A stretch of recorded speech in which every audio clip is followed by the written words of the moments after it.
Hey, welcome everyone to the Elite Real Estate Podcast, episode 6. I'm your host, Sam, along with my co-host, William McClellan. How's it going, Will? What's happening, everybody? How we doing? Today's episode is going to be pretty cool. The one that got away, and no, we're not talking about our long lost lovers. Well, maybe, I don't know. I got a lot that got away. Yeah. There's a lot that got away.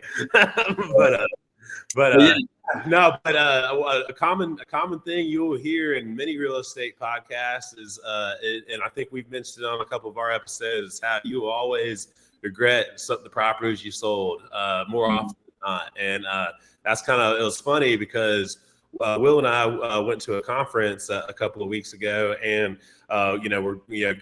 shared a hotel room and stuff, and we're just kind of like we're talking about. He was telling me about some properties he was looking up that he used to own. And he's like, man, check this out. I used to have this one, and it was, we're gonna get into that. And it was like, if he would have still had it today, his net worth would have been like double, probably. Based on hurts when you say it that way. My bad, man. But yeah, based on the equity appreciation, and like I said, I had a couple of those as well. So it was just funny, kind of reminiscing, and that's when Will and I like, dude, this would be a great episode. And so. Anyway, Will, why don't you start it off with like one of those first ones that you bought? Everything you did out in Walton County, I wish you still had. But tell me something early that you did that is one you wish you wouldn't have sold, and what you paid for it, what you sold it for, and what's it worth today?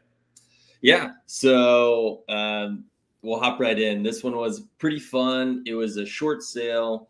It was on the cusp of Panama City Beach and Walton County Inlet Beach. There's this cool lake called Lake Powell, and it was this lakefront community. Anyway, I got it on a short sale. The guy was he was just a little over leveraged, and he was moving to Austin, Texas. And anyway, we went to the bank. He needed to get rid of it. Got it for $352.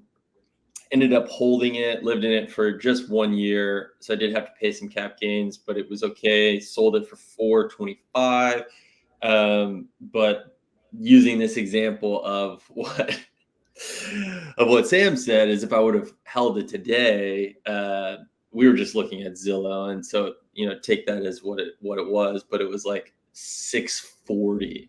So it's like, oof, just throwing away over $200,000 by just holding on to that property, as well as, paying it down month to month, or even just having renters in there. So that was kind of the thought behind this episode. And then we just started kind of looking at some other properties, and I was like, oh man, look at this one. We did this new construction project. We were like all in it, like right under, it was like right under 280, I think, all in. And that one we did really well because we ended up selling it for $424.9. But now it's in a place like near downtown where it's worth like $500,000. So it's like, dang, sometimes it's best just to kind of build those out and hold on to them, even though it seems nice, like bird in hand, having the money and allowing yourself to get into other deals and stuff like that. But yeah, anyway, we were just kind of chatting. Those were kind of the two examples that he was talking about. And we thought it would be fun. To just kind of do a little episode on it. And right. The one, that first one, that hurts. Like, imagine, getting in a 352 and then appraising at, 640, let's just say almost 300, almost just under 300,000.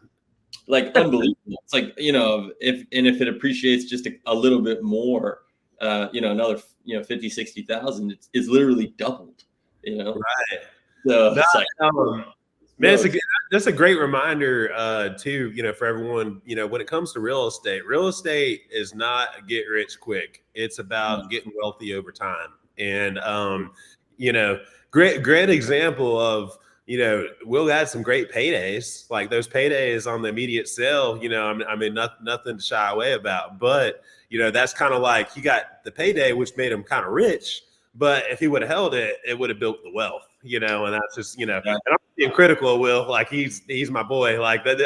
I've done similar things, like, so this is just kind of like one of those things that if you don't rewind the game tape or review the play, you might not see it for the next round, and I love that. yeah, and so that's kind of what this is all about, just kind of us rewinding our own game tape and seeing the moves we made and what moves we would make differently if we were on the field again. So that's like I said, I think that's the best approach to take with any kind of real estate. Yeah. So I gave some two brutal examples of where I'm like feeling it right now. So I know we shared some when we were at the conference. So you want to give everybody a good story about what you had and what you wish you never sold? Yeah. So for me, the biggest one that I wished that timing was just different was my first project that I got to try to develop, and it was kind of I've talked about this before. It was on Okaloosa Island. It was a property I bought that had an existing quadplex, but the property was zoned to build 9 units. And so I had. If only you still had it now, Sam. If only. What is it? I said only if you had it now. If only. Oh, only because like I said, because at that time, the people that I ended up partnering with, they were on kind of the same level as me as being new to the development game. But if I would have had that today, I would have had William as my partner, and like he's experienced in building and development, and so it's just like if I would have had that now and been able to have his knowledge, I believe we would have been able to go forward with it.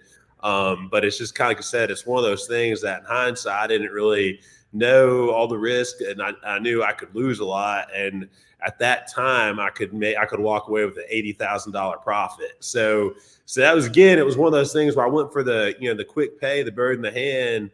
But would I have been better if I would have held it? If I would have been able to hold it longer and maybe worked out some kind of deal to buy out my partners and me just hold it. It's one of those things I regret because it's going to be very tough for me to get another opportunity to buy property on Okaloosa Island where I could build 9 or more units. In fact, I actually know where the only 2 parcels exist to be able to build 9 on one and 18 on the other, and neither one is currently for sale. So we don't take no for an answer, and then also not regrets. And this podcast is all about just like understanding what we've done, trying to help you guys maybe not make the same mistakes, but it's all learning. That's the name of this game. Right. And something that I really like that Sam said is like, it's not a get rich quick. It's like building wealth over time.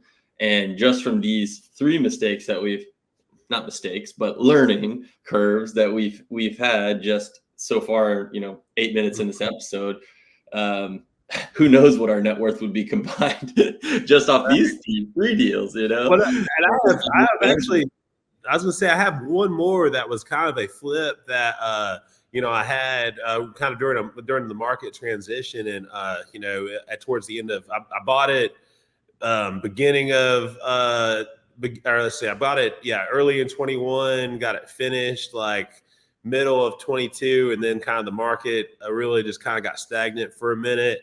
And so I ended up having to hold it, at which the holding costs ended up eating away my profit.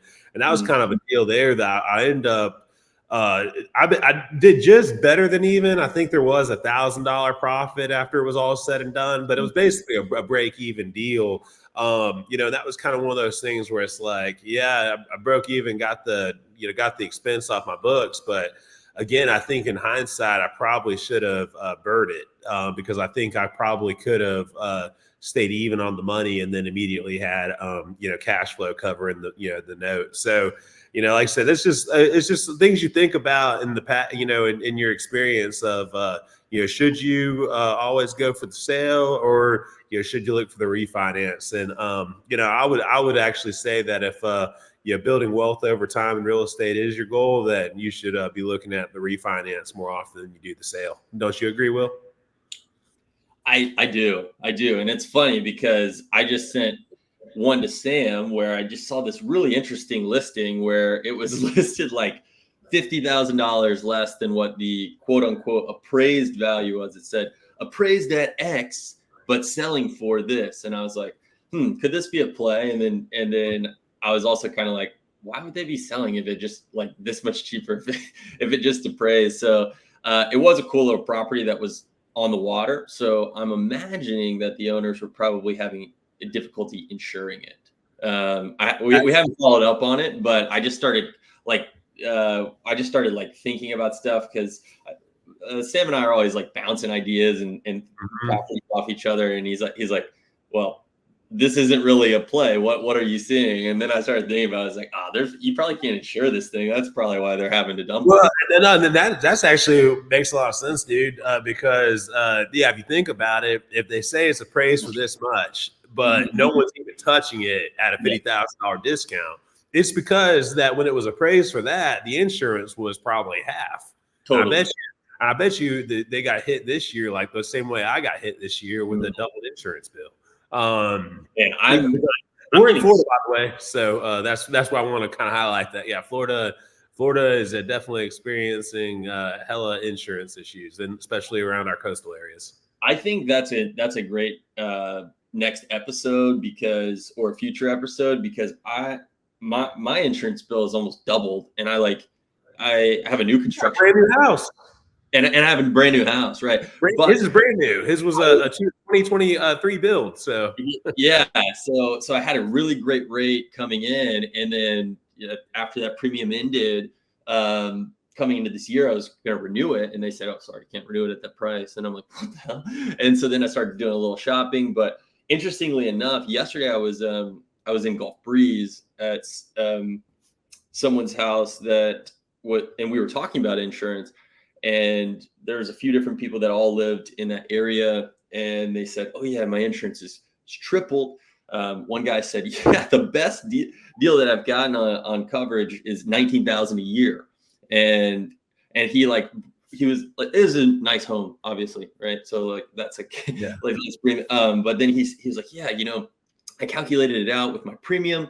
And then with the points that I would have to pay down, like, I have to have $58,400 worth of damage for it to be worth it, so like needs to be like relatively catastrophic damage. And so it was interesting because these were all people pretty senior to me that have been around the block, and they were all contemplating, and they were saying like, I'm thinking about just creating my own insurance savings policy where they were just going to start saving because it's getting ridiculous. There's only, I think, 24, maybe 26 insurance companies that are insuring in Florida now. So it's kind of, and they're all kind of owned under the same umbrella between one and the next. So it's kind of a monopoly, and they're really manipulating prices. But way off topic of where we were at. But that's also another thing is like, maybe with some of those other properties, Sam, yours at the beach and things like that, maybe it was good that we sold them because we could be getting eaten alive by insurance. And that is the double-edged sword of it. I mean, because I definitely know that my property on Okaloosa Island's insurance would have been horrendous because I mean, definitely, it's on Barrier Island, so it would have it would have definitely have been rough, But like I said, it's most time you just got to really look at, what your cash flow is going to be. And if your cash flow can support, the expenses. And then if it can't, then that's when, you might look at, doing a sale to, cut off the expense before it, starts to hurt. Like I said, but if you can see it, if you can see what your cash flow is and you can see your cash flow is going to cover it, then that's when we think that you should reconsider a refinance versus a sale. But again, you gotta run those numbers and check out each deal individually. I just know that from our talk that the majority of the deals that we end up selling for one reason or the other, I wish we would have probably worked a little hard to figure out how to keep. Yeah. So let's kind of dive into that just for a little bit. Like, if you still had the deal, or if you were in the position, like what would have you done differently to keep the deal? Because you should always, going into a deal, have multiple exit strategies, right? So like, what could have you done to keep that deal? Like, mine are really easy. I just shouldn't have listed them. But I'm curious on the deal that you're mentioning, with Yeah. that lot. There's only No, two left on Okaloosa Island, so that's like premium yeah. real estate. No, for sure. So I think what the deal was is that if you remember the property I'm talking about, this is the one that I went Oh, all in on, with a loan shark, everything. So mhm. by the We time I talked got about to my stable, episode go ahead. 3, maybe? You guys can check it out, but in the show Yeah, notes, I it'll be believe it was in the third episode I talked about this property. So again, I kind of already had went through a whole lot in the beginning to then get my one partnership, and then kind of what really happened, what was the big driver in us separating, is that I owned half of the deal, and then these other guys owned half of the deal, and we had a conjoined LLC where my LLC owned half and their LLC owned half. Well, they had a fallout between the two of them, and it got really bad where I had to kind of be the one that would talk between the two. Like they both just got to where they despised each other.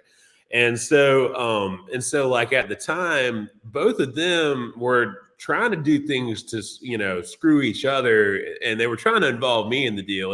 And that's kind of one of the things that a few times in life you'll get tested to really see who you are as a person.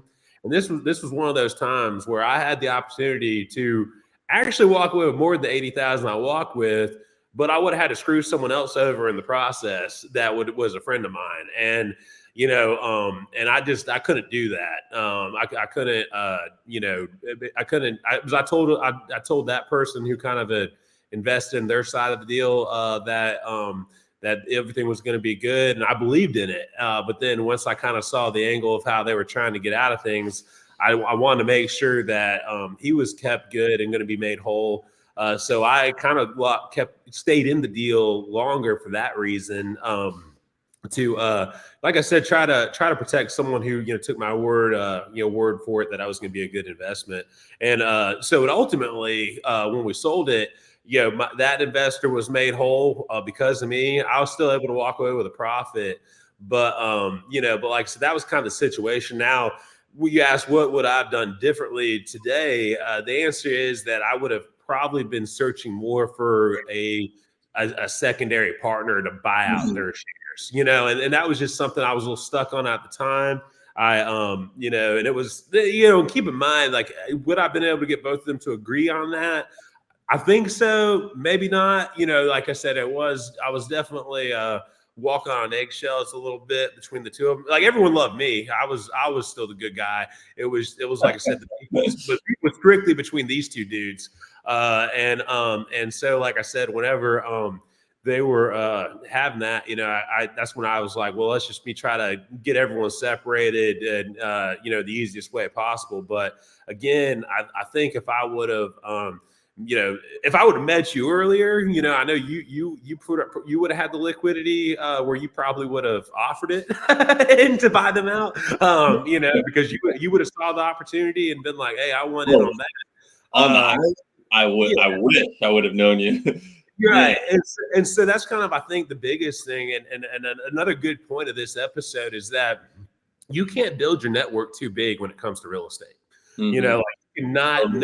Like there's not an amount of people where you could be like, hey, I know this, mean I'm good. Like the more people the more options you have, so the more people that have the ability to lend you private money, the more people that just want to get in on good deals and want good opportunities, and so they'll back you in a partnership. The more people that want to buy wholesale properties. If you're a wholesaler, like you can never have a buyer's list be too big. So like I said, that's probably, if I could single it out to one thing I could have done differently, I could have either went to my network harder or tried to expand my network and more aggressively try to find a partner to buy out that other side, because I wasn't financially in a spot where I could have bought out the other half and held it all in total, nor did I feel like I had the knowledge at the time to be able to fully execute that.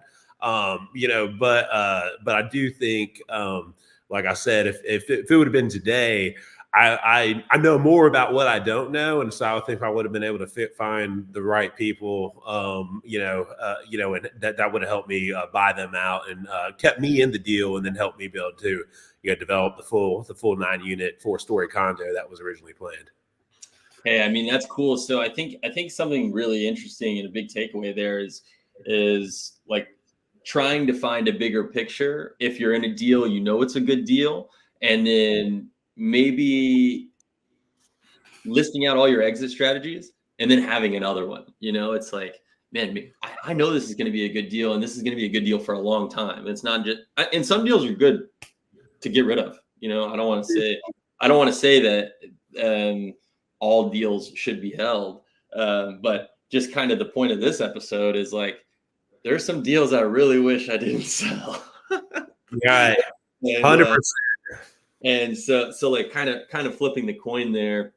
But something else that I really picked up that I think would be maybe a good episode is that, Sam, you said that you stayed in the deal longer to be a good partner with someone that believed in the deal and what you had.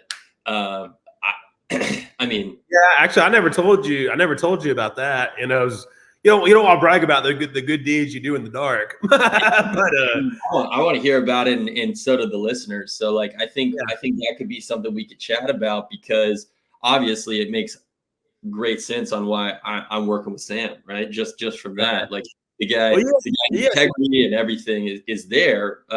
Like, he's willing to stay in a deal, be out of cash longer just to make a partner whole. I mean, and something with that is that I can almost guarantee that partner is willing to do something else with him, because they know that Sam is going to be whole on his word, which this game is really easy to burn bridges with, and you don't want to do that.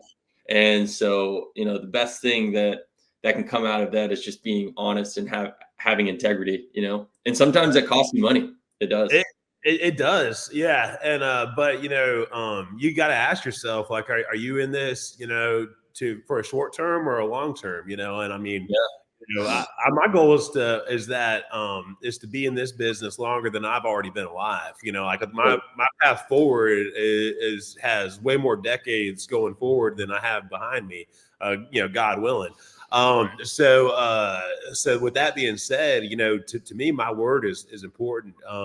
We had, I never ever share this, but like on a, in my past, I actually got in trouble back in college, for a marijuana business I had.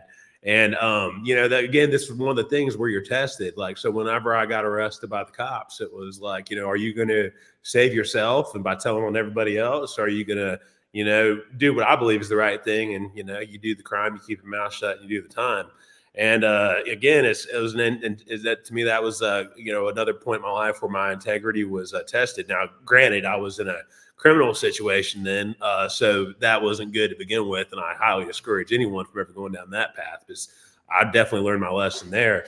But at the same time, I definitely know that putting others first is important to me, and that for me to be able to look at myself in the mirror every day, I have to know that I'm doing the right thing.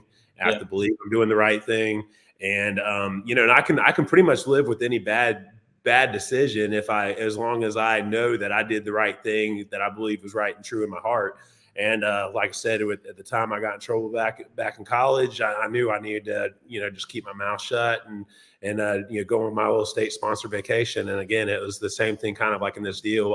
I got offered basically to buy my half out, and again, I would have been bought out at a $150,000 profit for myself. But in turn, I would have given these other guys, I would have given the one rogue partner complete control. And then what he was going to do is squeeze out everybody else, because, keep in mind the way it originally worked is I owned a full 50%. They had 25, they had 50 together, so 25 each. So if I would have been willing to sell my half to one of those guys, not the other, I would have essentially screwed the other one. But then I've also would have screwed the guy that was my friend that invested in their company for them to buy in originally. And so that was the kind of two edges for me, is like, again, both these guys that didn't like each other, I still had everything good with them. So I didn't want to do anything wrong to either one of them, and I didn't want to be a part of them doing wrong to each other. I wanted to be completely out of that. And then I also want to ensure that, like I said, my friend that asked me ahead of time, like, hey, are these guys good and trusted? I want to make sure he got his money back. And at the end of the day, he got his money back. He actually got it back with 10 grand on top. So he actually invested 60 with them, and he got back 70. So he actually got a little bonus on there. So that was good for him. And at the same time, I still walked away with a profit, which at the end of the day, if I can walk away with a profit and I can know that I did the right thing, like that's what matters to me. Because again, I want people 20 years from now to know that, Sam was a man of his word. He was a man of integrity, and that I love doing deals with Sam because everything always works out exactly the way it says it does. And he always protects me on the downside, and I think that's the ultimate thing that can be said by anyone who manages anyone's investments. Yeah, no, totally. And this same trend just comes up, over and over on every episode. Something that has kind of been our mantra and kind of linked us from the beginning is like, we would rather be, a small piece of a lot of things versus having the whole thing, and then losing out, so as long as it makes everyone whole, right? So like Sam was willing to not take that $150,000 paycheck. That's a pretty good payday, so that he could keep relationships and keep everyone happy, so that his friend didn't lose out, because that guy invested because of Sam, So just making sure that there's a lot of businesses within this industry that people feel pretty shady about, and it's because people aren't honest, so just try not to fall down that path and be honest. And what'll happen is you'll prosper way further. So you'll make a lot more relationships. Your network will continue to grow, and it's just better to live your life that way, Yeah, So 100%. And the right people come in your life too, like that, based on your character. I mean, like that's something like Will and me meeting in the wholesale class was no accident, because honestly, out of all of real estate going on, one of the grimiest parts we ever think about is actually wholesaling, because not to knock any wholesalers. We love you guys.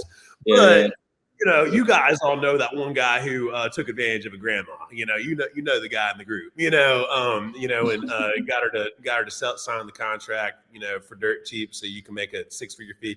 Again, I'm not knocking it in the right situation, but like I said, there's definitely some time. So for us to kind of go there, where both of us were a little unsure about the nature of that, but then, like I said, I think we just each figured out that, that we each had character traits that we both admired, and and wanted to be around each other. And like I said, I think that's why kind of we're thriving now. And when's our next closing date? For our second lot, is that next week? It's tomorrow. Yeah. Tomorrow. Okay. Cool. Yeah. They're just pulling everything. The title company found one little hiccup. So it was actually going to be this afternoon, but they're fixing something out for tomorrow. Cool. So so that'll be cleared out. They don't think it's a big issue, but Well, cool. That'll be our second deal closed as far as land buying. And then don't we have another one that might be coming contingent pretty soon on the sale? Yeah. So, and then again, that funny about that is it's the same owner. It's the same owner, and we didn't like nitpick. We were like trying to be fair. We were trying to make the deal and explain why the numbers work. And then he's like, "Oh, well, I also have this lot too that I'm trying to get rid of." So it's kind of funny sometimes how those deals will happen. And he's like, I've got to get rid of these lots. He moved to Central Florida. He's, there's a whole bunch of things that went on with it, where it was just excess at that point. But it was funny because I had no idea about that second lot ever. It just happened to be like we weren't nickel and diming on things that didn't contain pertinent information. Like we're making a good deal, but there was also caveats to why we were giving that offer. And when we backed up those points, it was fair on our end, fair on his end. And he's like, "Yeah, I've got another lot too." It's like, "Great, we'll take it." So it's funny. No, cool. No, it's I'm definitely excited to start to see some of our plans come into fruition. And hey, just to let all the viewers know, so we don't sound hypocritical on us selling stuff. Part of our one of our businesses is buying land, prepping it, for resale. And Mhm. so we buy it for our prep, but like that's something we do. I wouldn't call that investing. We do that as like an active business, where we find the lot, see a margin, and then prepare to sell it. Mhm. Again, a lot of the times we'll look at good ones and then take them to our and put our investor hat on and and flip it around for a long term deal where we'll want to build something to hold. But we also do, like I said, actively both build to sell and buy land to sell.